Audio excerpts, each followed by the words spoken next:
Welcome, everyone, and thank you for joining us virtually this evening as we host Mr. Leonard Lauder in conversation with Bob Barnett and Meredith Barnett. A few quick Zoom tips before we get started. You are all muted and will remain muted for the duration of the event. If you experience any technical difficulties or drop unexpectedly, simply click the link again to be readmitted. And most importantly, if you haven't already, please do not forget, purchase a copy of The Company I Keep at bookhampton.com or rjjulia.com. You can click on the links in your chat box for quick and easy purchase, or you can visit us in store. Thank you all for joining us this evening. On behalf of Bookhampton and RJ Julia, we are pleased to present this virtual event today. I'll now pass it off to the owner of Bookhampton, Carolyn Brody, to introduce tonight's featured guests. Take it away, Carolyn. Thank you, Erica. Right.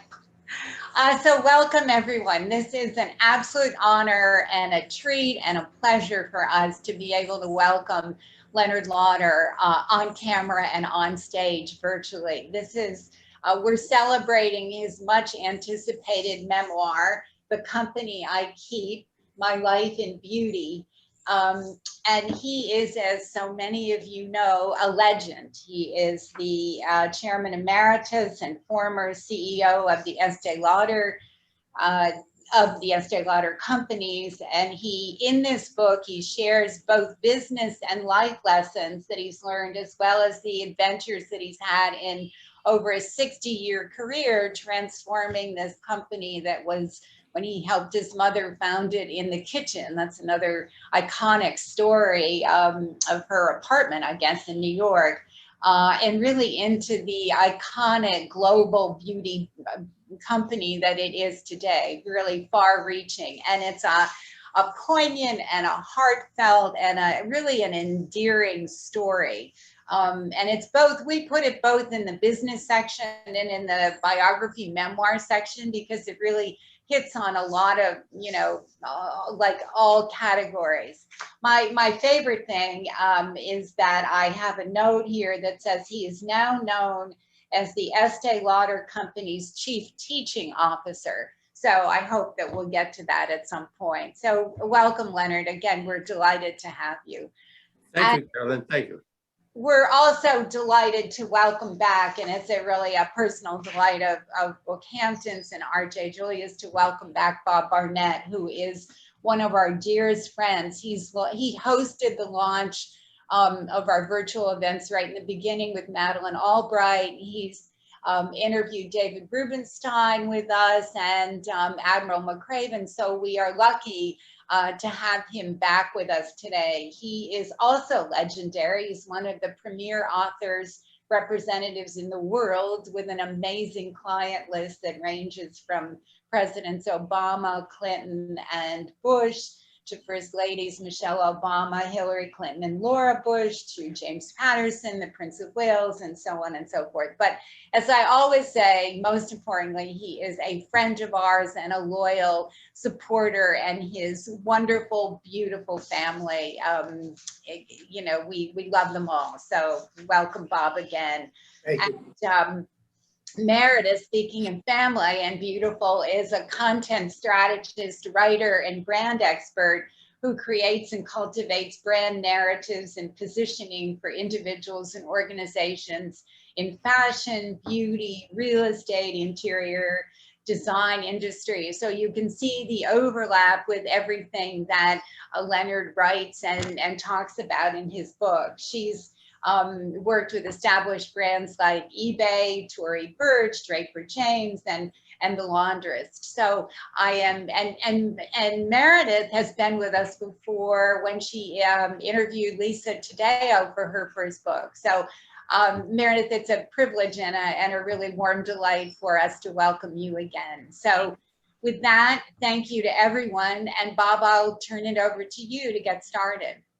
Thank you, Carolyn, for those kind words. You are a dear friend. We love RJ Julia. We love Bookhampton. Independent bookstores are the core of communities.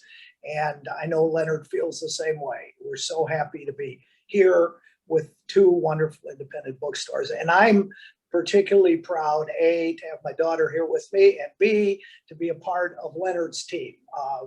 People just don't know how wonderful this man is. And the book, I hope you'll read it. It's a memoir, it's a business book, it's a leadership book, and it's got stories that since I read the first draft, I've probably told 100 times. They're just wonderful stories.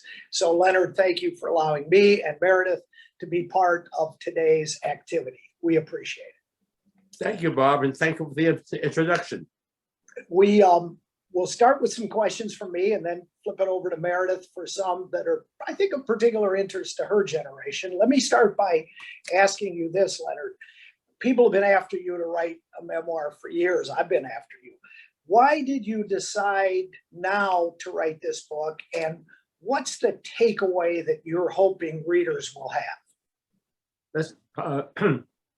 When I was growing up, my mother was working very, very hard. She kept on saying, oh, I started when they were selling apples on the street for 5 cents, and I worked my way through it. That courage, that idea of getting through this pandemic, it didn't occur to her because she wasn't alive during the pandemic.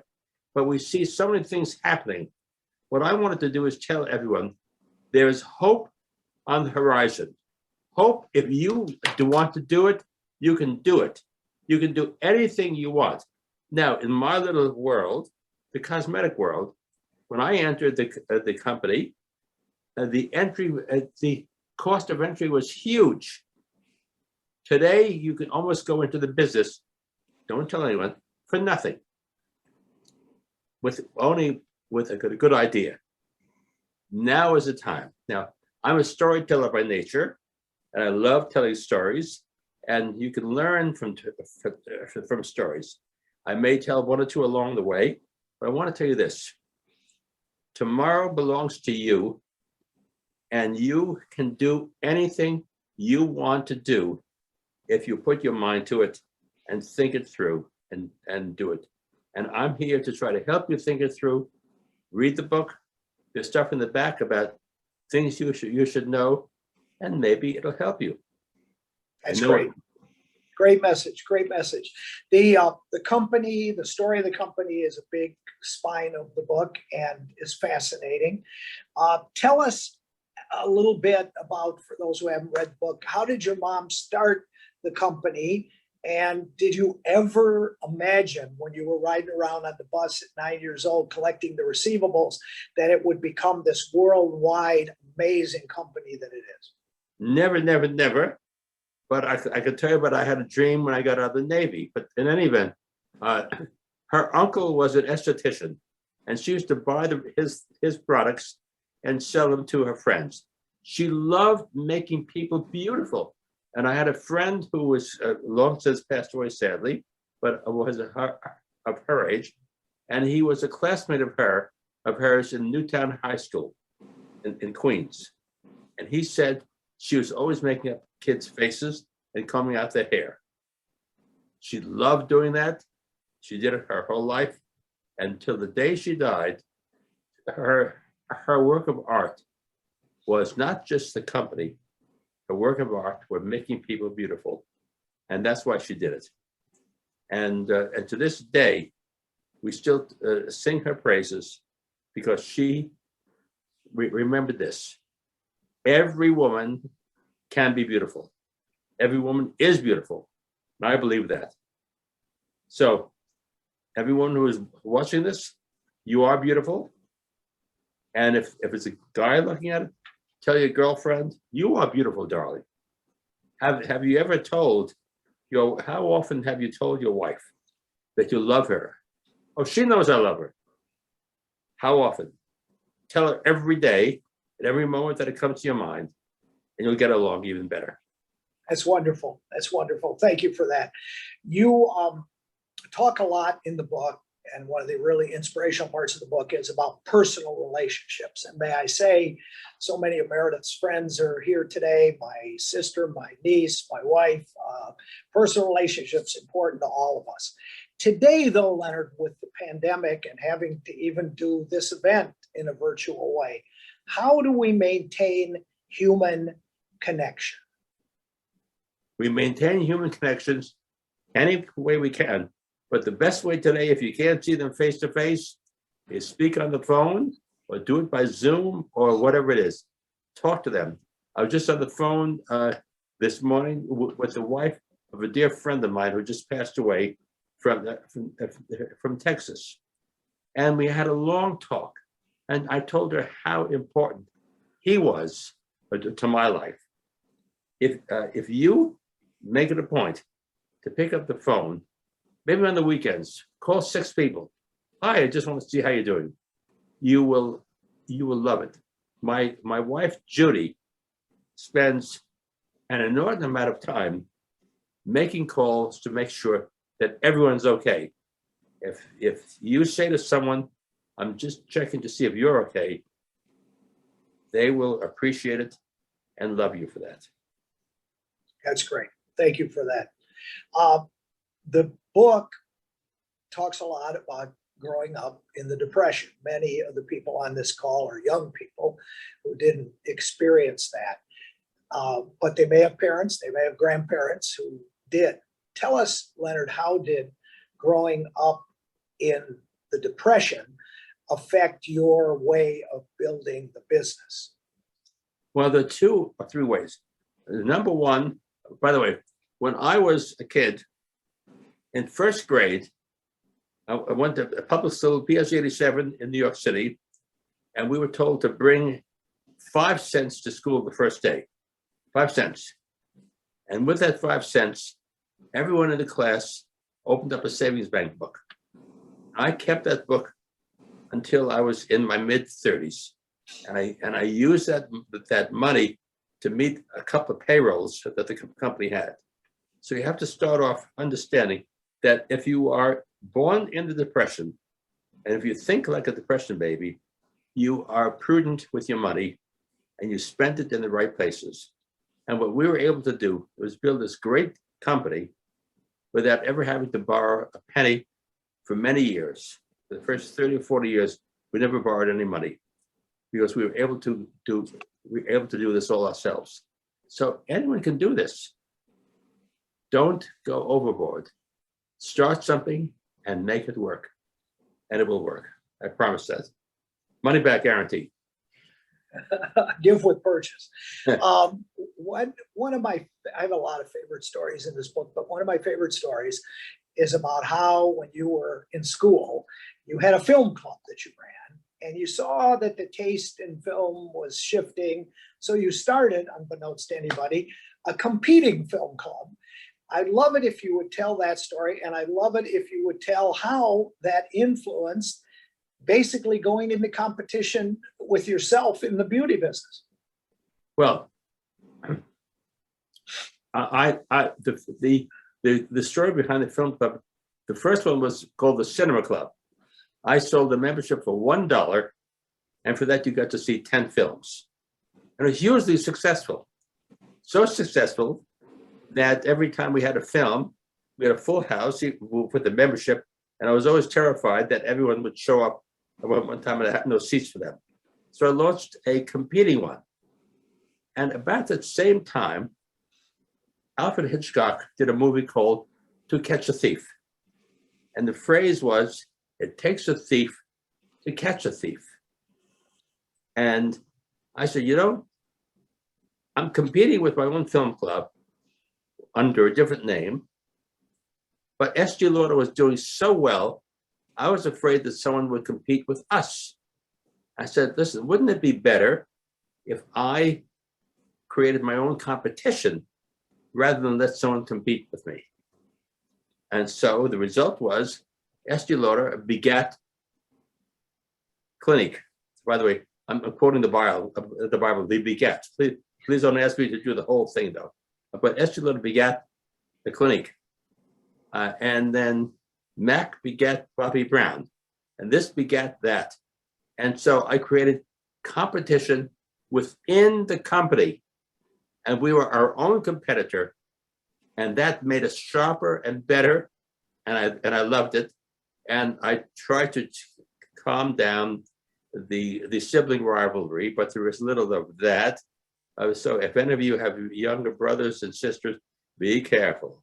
But anyway, it was competing with ourselves because I knew what we needed to do, and I did that.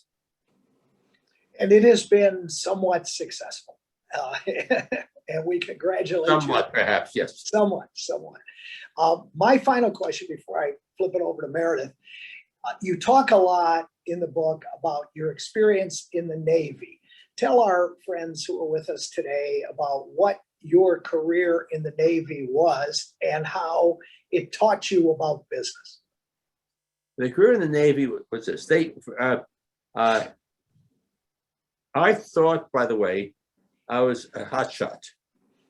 And then when I came, and I did so well in college, went to Penn, the Wharton School, etc. I went into the Navy, and I was in a Navy Officer Candidate School. I was in a section of men with 24 people, 24 men. I was number 3 in my Penn class of 750. I was number 12 out of 24 in my class at OCS. Boy, what an eye-opener that was. I said, that told me the world is full of people who are better than I am, smarter than I am. And my job, when I got out, was to always hire people who knew more than I did and were better than me and smarter than me and everywhere better than me. My ego was intact. It was okay. It was okay if they were better than me. And the result is we have a meritocracy of such great people in our company that I'm thrilled with them and honored to have them because they're the ones who are running the business. Compete with yourself. Now, I have the great honor of introducing you to my daughter, Meredith Barnett, one of the 6 most precious things in my life. Wife, daughter, son-in-law, and 3 fabulous kids. Meredith, I turn it over to you to ask Mr. Lauder a few questions. Dad, Mr. Lauder, what a treat this is. My dad, as you know, is involved in a lot of books, and I read many of them, and I just enjoyed your book so much and just found myself talking about it to everyone, as I know so many readers do. Thank you. And it's just such a love letter to New York City and taught me so much about business and entrepreneurship and family. And so I really wanted so much to participate in this event and to bring my group in. So thank you to all my friends who are on here, and thank you to you and to Bookhampton and RJ Julia for giving me this opportunity, which is such a treat for me. So thank you. Thank you, Meredith. Thank you. So my first question, you were involved in the company at such a young age. You went around the city collecting payments. You saw so much of it unfold and participated in your family's kitchen. What are some of the lasting lessons that your parents, who founded this company originally, passed on to you that you've carried forward? Well, my mother kept on saying to me, this is such a small company. Leave it that way. Don't try to be bigger than you are. Leave it that way. Now, I knew that we couldn't just leave it that way. But what I did know also is that you have to have an attitude, a mindset that you are a small company, and that you're the David to Goliath, and we are the David to Goliath. I never wanted to be bigger than we were. I had only one idea. I wanted to be the best company in the world. Not the biggest, not the richest, the best company in the world. If you have an idea like that in your head, you can then work your way through a competitive environment and say, I'm special because this is what I want to do. And so, so I had, from the very, very beginning, I had one idea: become multinational and multi-branded.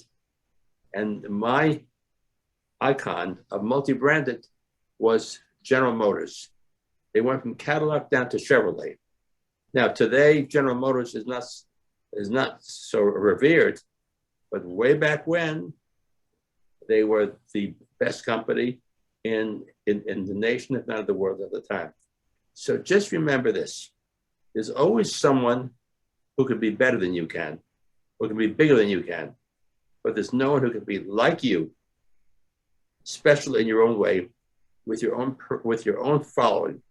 If you have a following, you can depend on your own self for many years. Very wise words. Thank you. In your book, you talk a lot about both the benefits and the challenges of being what you call a family in business, not a family business, but a family in business. Can you talk about what's the difference and what are some of the pros and perhaps the challenges of being a family in business? Well, a family business is that it's owned by the family and the family runs it. And everybody in the family is entitled to a job. We don't have that. We're a family in business. We are a business, and it's a big business now. And family members have a very strong role, but they have earned those roles. So that we have many family members, but only a few of them are in the business. But everyone in the family knows that they have a special responsibility towards the business. I think that's what keeps us going. But family in business, though, is you are working in a business, but we're a public company now. It can't be a family business if you have 5,000 shareholders or 50,000 shareholders. But you are a family in business, works for that. Great. One of the things that I enjoyed most was reading about how you acquired and grew so many different brands that perhaps people don't always associate Estée Lauder with, but of course the company owns them. And I loved particularly reading about the early days of MAC. Can you talk about that, how you ended up acquiring them and what that relationship was like and how both businesses or brands helped one another? Well, we owned a company at the time called Prescriptives, and Prescriptives was doing very well. It was the number 3 brand in the department store world. I was looking at MAC, and many people said, no, let's not buy it, because if we put the same money into MAC, we'll make it work. Now, MAC was a completely different social strata, not higher, not lower, but different. And here I was, a nice kid from the West Side in Manhattan. What did I know about people who had purple hair or green hair or all those other things? And I saw that they were growing fantastically. And I felt if we could join forces, we could be even stronger. So remember this. The world is full of people who have better ideas than you do. They may not be better in total, but they're better for a market segment that you may not be dealing with. I had no business with the people who were the MAC customers, but I loved their position and I loved what they did. And I made sure that we would become partners. I've dealt with them forever. Thank you. As a New Yorker who has been living here for several decades now and has just seen the city go through a challenging time, I loved reading your appreciation of New York and also just how much you have supported the city's institutions and how much you clearly love the city. And the time was so ripe for that, and certainly is. And as I found myself revisiting museums and being in Central Park, I've really thought so much about the ways that you talk about the city, both now and when you were a kid growing up. You traveled around New York all alone. You were collecting payments at stores. You were watching documentary films at MoMA. You had this wonderful independence that frankly probably wouldn't happen with kids today. But I'm wondering about what is most magical to you about New York, both then and now. What are some of your favorite places and what do you love about the city? Well, being in New York is like walking into a place that has a magic potion that's in the air. You can't see it, but you can feel it. And when you inhale it, you feel better. I want to tell you that we were down south in Florida for most of the pandemic. Then we came back to New York 3 or 4 months ago, but 2 or 3 months ago. And it was like a tonic to me. I saw all the little kids going to school. They all had masks and no one complained. And they all were playing, and the energy that I saw in New York City made me re-up my whole thinking that this is my place. These are my people. I love them all. And to this day, whenever I see a movie that celebrates New York, it gives me a lift. And it does, and it will give you a lift. Meredith, are you a New Yorker? Well, I was born in Washington, D.C., but I don't, how long do you have to live in New York to call yourself a New Yorker? I've been here over 20 years, so. That's not as long enough for me, long enough. Okay. You write a lot about the importance of mentorship.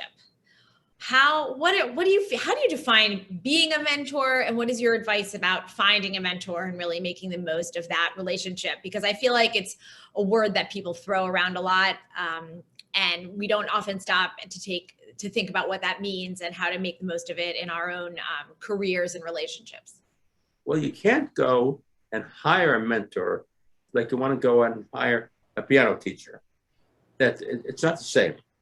A mentor is someone that you have gotten to know, who gives you suggestions about what you might want to hear, and maybe says things that you don't want to hear, but you feel he or she means well for you. You can ask someone if you would be willing to be my mentor. Some people would be flattered, many people would not be flattered. I don't know. But you don't have to say, I hereby appoint you my mentor, because that comes with responsibilities. But I have always had people I've mentored on occasion, if it's something about what they're doing at school, or if it's a job they're seeking, or it's a job in the company. Now, before I came on the Zoom call, I spent half an hour with one of our very wonderful executives talking about what we should be aware of internationally, and the risks that may be coming, unseen risks. And what I didn't tell her is that we are living in a world today that it's like you're paddling a canoe down a roaring stream, and you don't see where the rocks are, where the rapids are, but they're there. So there's danger everywhere. And to pick up the signs as to how you can prevent danger. And so one of these parts of the conversations was, don't wait for trouble to happen. Think about where it may happen, and make sure that you're protecting yourself in advance. How do you? Sorry. Oh no, go ahead. No, it's okay. Please. I was going to ask about what would your advice be for someone, maybe that executive herself, or someone like me who wants to be able to support other people, who feels like they have benefited from mentorship and wants to pay it forward? Yeah. I've never been anyone who seeks the job of being a mentor. Because full mentorship is a heavy burden. But if someone asks me for my advice, I'll give it to them. And however, my late wife, Evelyn, who many people on the call probably knew, gave me some advice. She said, don't tell them what to do, and don't rehang their art. So those of you who are art collectors, I can rehang your art, but I'm not going to rehang your art unless you ask me to. Oh, I love that. I love that. Thank you. Switching a little bit back to business, how has the beauty industry evolved? What do you think are the biggest differences between, and you talked about this a little bit when we opened, but the beauty industry today versus, say, just a decade ago? And what's exciting to you about the ways the industry is evolving now? what's exciting to me is that there's so many new companies popping up all over, and the ease of entry into the cosmetic business is very small, very, very small. All you have to do is come up with a good idea, get a private label company to sell some of their products or make some of your own, and someone is going to buy it from you. I can't say it's a guaranteed success, but it's easier. Years ago, I must have been about 12 or 13 at the time. I was having dinner with my parents with their accountant and their lawyer. And they said, Estée and Joe, please don't go into the cosmetic business. The mortality rate there is too high. And they did it. They did do it, in spite of their advice. There are people who try to talk you out of doing what you want to do. Stick to your guns, know where you're going, and keep your eyes straight ahead.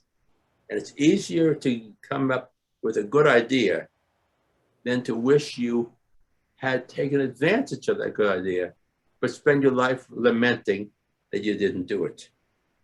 Better to have loved and lost than never to have loved at all. Just do it. Good advice. Brave advice. There were so many innovations that you talked about in your book that I knew about, but had no idea that they came from you. And I loved hearing the backstory behind them. So I'm going to ask you about 3 of them. And if you could share with our audience here the backstory, we would just love to hear it. The first thing is the shape of lipstick. How was it then, and how did you affect it? Well, every lipstick produced by every company in the nation, if not in the world, was the same shape lipstick, a bullet shape. And we were about to launch a beautiful range of lipsticks called Renewal Lipstick, and with great shades and great advertising, great concept. I said, we can't launch something that the only different thing about that you could see about it was a different case, because anybody could design a nice case. So I realized that watching friends of my mother's, that they would pull out the lipstick, and some had lipstick that was worn this way, another one that way. I said, why not have a lipstick that's shaped so it makes it easier to slide over your lips? And in those days, I used a Gillette Blue Blade. If the people at Gillette are watching, I learned to shave with you. And I took a lipstick, sliced off the point, looked at it a little bit, said, okay, let's go with this. I didn't trademark it, I didn't patent it. Now everyone has the same shape. So I'll come up with another idea sooner or later, and everyone will copy us. So there used to be a phrase in our industry, or did you remember the game, follow the leader? Is follow the Lauder. That's us. And until you come up with the next one, you'll just be the Gillette spokesmodel. I'll just be the Gillette Blue Blade spokesmodel, yeah. The next one, the famous perfume card that you would include when you sent customers their bills. Can you explain why you were sending customers their bills and how the perfume card came to be? Well, everyone has to understand. Many of you remember this, most of you don't. Every department store had their own credit. So if you had, and they gave a little metal thing called a charger plate, and that's what your parents had. So if you were a customer of Saks Fifth Avenue, you got a Saks Fifth Avenue bill each month, even though you bought something or not. You got a Macy bill, you got any kind of bill. Every bill was a different bill each month from whoever you were buying from. Lo and behold, plastic came along. And if you had a Visa card, you could charge anything. But before that, what I would do is have, there was a scented blotter, and I have to give credit to my mother. She's the one who invented this. She took a blotter, dipped it in fragrance, slipped it into a glassine envelope, and then put it in, and then had it go with the bill, the monthly bill from Saks Fifth Avenue or Neiman Marcus or Macy's or wherever. And it was dynamite. It was fantastic. People came, it was fabulous. One problem: if the husband picked up the mail in the morning and put it in his pocket to take to the office, when he would come home in the afternoon and his wife said, "What are you wearing? Where did you get that women's fragrance from? What were you doing after you left the office?" It got to be rather sticky. And as time went on, we had to drop that great idea. So no one got divorced over it because I was always worried that they'd come after me. Still a great idea, but with its risks. Yeah. And one more innovation, which we all know, but not everyone may know that it came from your company, which is your mother's invention of the gift with purchase, the GWP. Yeah. I'll tell you where that came from. When my parents wanted to officially go into business, which was, I think, in 1946, they went to an advertising agency and said, "We want to advertise." And they had no money to advertise it, and they couldn't make it work. So what are we going to do? They made a decision that they would give out large samples, not the little teeny little things that you get, but a 2-month supply of something. One of our famous products was cream-based face powder. And so that they gave out many thousands of those. And my mother had the idea, let's send a postcard out, say, inviting the charge customers of that store, whatever store it was, to bring this card back and present it at the Estée Lauder counter, and you would get a free lipstick or free box of face powder. It created a madhouse. And eventually they said, we can't handle all these people. So they said, okay, we'll make it a little bit larger and you have to buy something. That became gift with purchase. And I must say something. When I first started, I was reading the comments from our other customers, I didn't realize at that time how incredibly different and dramatic it was. Because, by the way, all of our competitors said, don't worry about them, that they'll be broke in a year. Okay. Those of you who said that, if you're still alive, we're not broke. You are. So, far from it. I wanted to ask one last question before I pass it back on to my dad. You have been married to 2 wonderful women of great accomplishment. And I loved how you wrote about both of them and really paid homage to both of them in your book. How have each of them shaped your life and your career? Well, firstly, in both cases, I got really lucky, really lucky. With my first wife, Evelyn, I met her on a blind date, and we liked each other.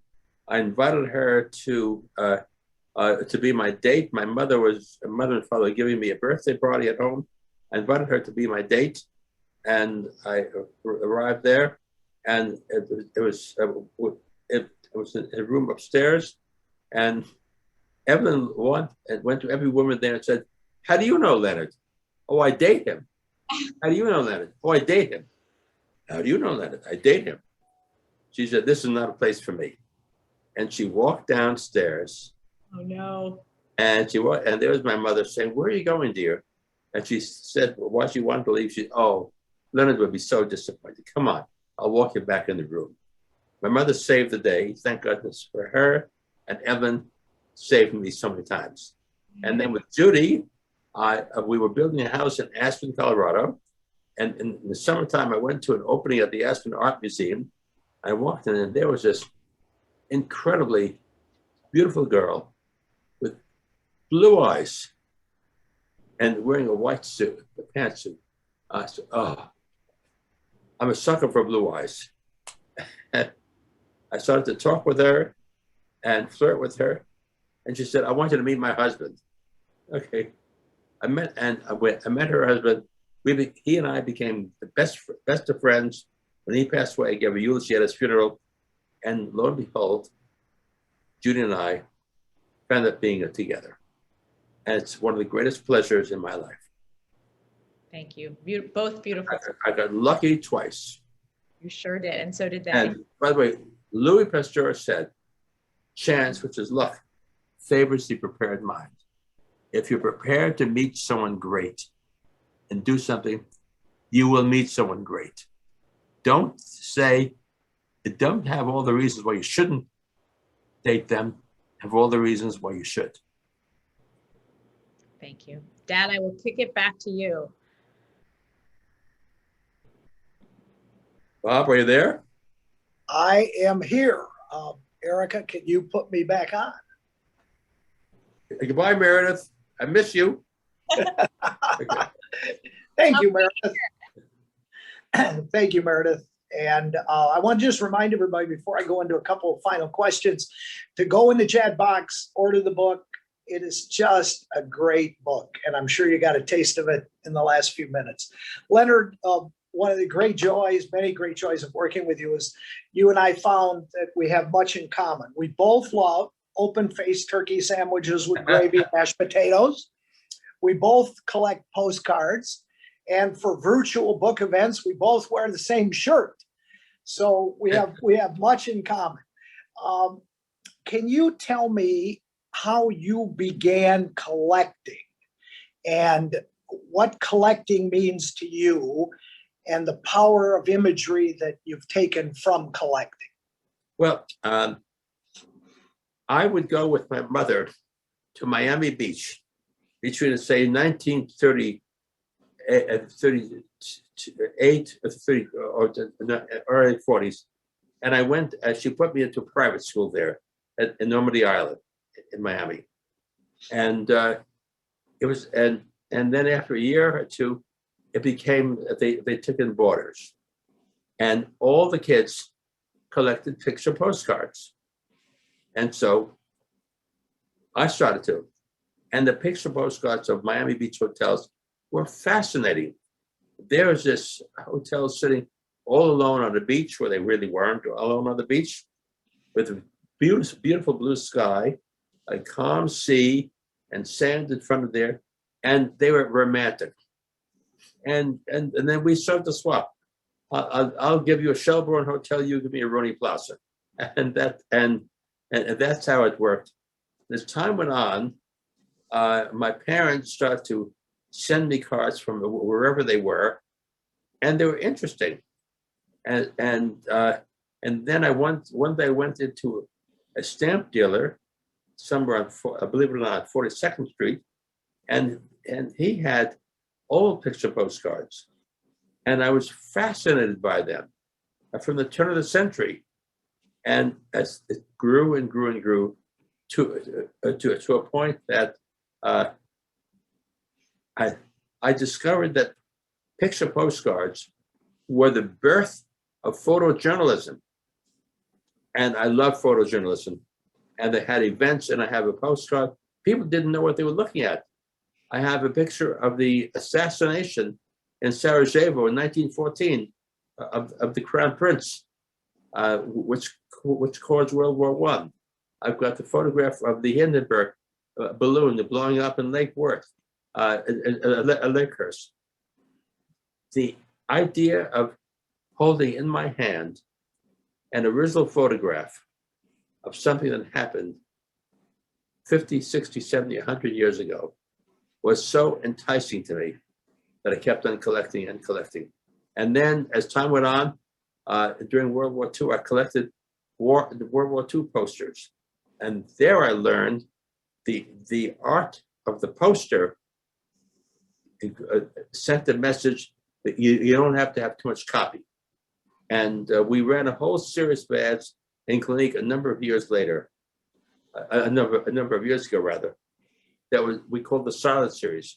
Only images of the product, with the product as hero. No copy, it was a success.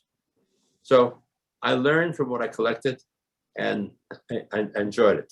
And it was cheap. Listen, buying a postcard is a lot cheaper than buying a Picasso. Yes, and you have a few of those. Yeah. Leonard, you have a much better collection than me, but I'll bet you didn't know that my collection includes every postcard ever created about Waukegan, Illinois. And I'll bet you do not have one Waukegan postcard, Leonard. I'm not going to bet you because you're probably right. But you have one thing on me, Bob. I can't even spell Waukegan. Waukegan, Waukegan. You've got me beat. All right. That's the only thing I've got you beat.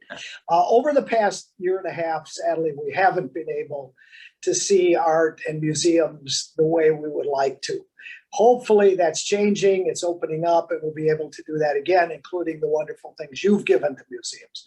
What excites you most about art today?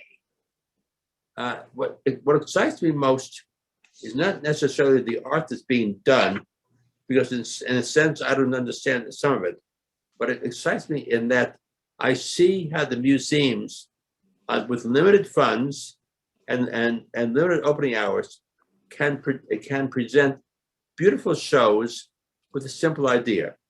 For example, the Museum of Modern Art, Moment to Many of You, had a show on Alexander Calder. It was a small show from their collection, brilliantly curated and chosen and presented. It was fabulous. The Whitney Museum, of which I'm involved with, I decided that even though they're the Whitney Museum of American Art, they extended the boundaries of America and had Mexican art there also. And you can see the influence that the Mexicans had on the Americans, and where we got their ideas and they got their ideas from. And I love seeing shows and putting myself in the head of the curator and saying, why did he or she choose this painting?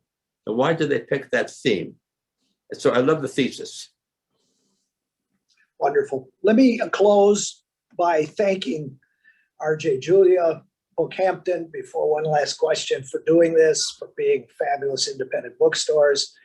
Carolyn and Erica, thank you. Thank you, Sandy. Thank you, Mr. Lauder. Thank you, Alexandra, who's there in the background, the genius behind all of this. And let me close with a final question. What are your hopes for the legacy of the company? My hopes for the legacy of the company that people understand we are an American company, and it is our duty and mission to survive and wave the American flag. We are faced with competition from all over the world, and we all compete in different markets. I want the company to thrive and survive into the next generation. And my wish for the company when I started was that there's a legend from shirt sleeves to shirt sleeves in 3 generations. I wanted to go beyond the 3 generations, and we're en route to that. I want to show the world that it could be done by people who had courage, and courage is needed. Wonderful. Thank you. Mr. Lauder, I'm proud to have worked on this project with you, proud to share open-faced turkey with you, and proud to be a friend. Meredith Barnett, I'm so pleased that we got to do this together. Thanks to all of you, our friends, our family, the customers of the stores who have joined us today. I hope you've seen the wonder that is this man. And let me tell you, the book is terrific. Please buy it. Please enjoy it. I know you will. Yeah, if I may say that, please. Please. I love independent booksellers. I'm here because I want to support not only my book, but I want to support Bookhampton and Carolyn Brody and the RJ Julia, okay? Now, here's what you have to do. Raise your right hand, okay? At Christmas, you're gonna give Bookhampton a list of the books you want to send to who you want to send them to, with a note. I want them to be the biggest supplier of Christmas books, okay? We have to support our independent booksellers, because if we don't, you know who's going to be running it? Or the government. And we don't want the government to run it. We want us to run it. So remember this. Bookhampton, R.J. Julia, at Christmas time. Independent booksellers, hurrah. Save them all. Great. Bye, Bob, and thank you all. Christmas in July, everybody. And with that, we hope you all enjoyed this discussion as much as we did. Thank you again, Mr. Lauder, for joining us tonight.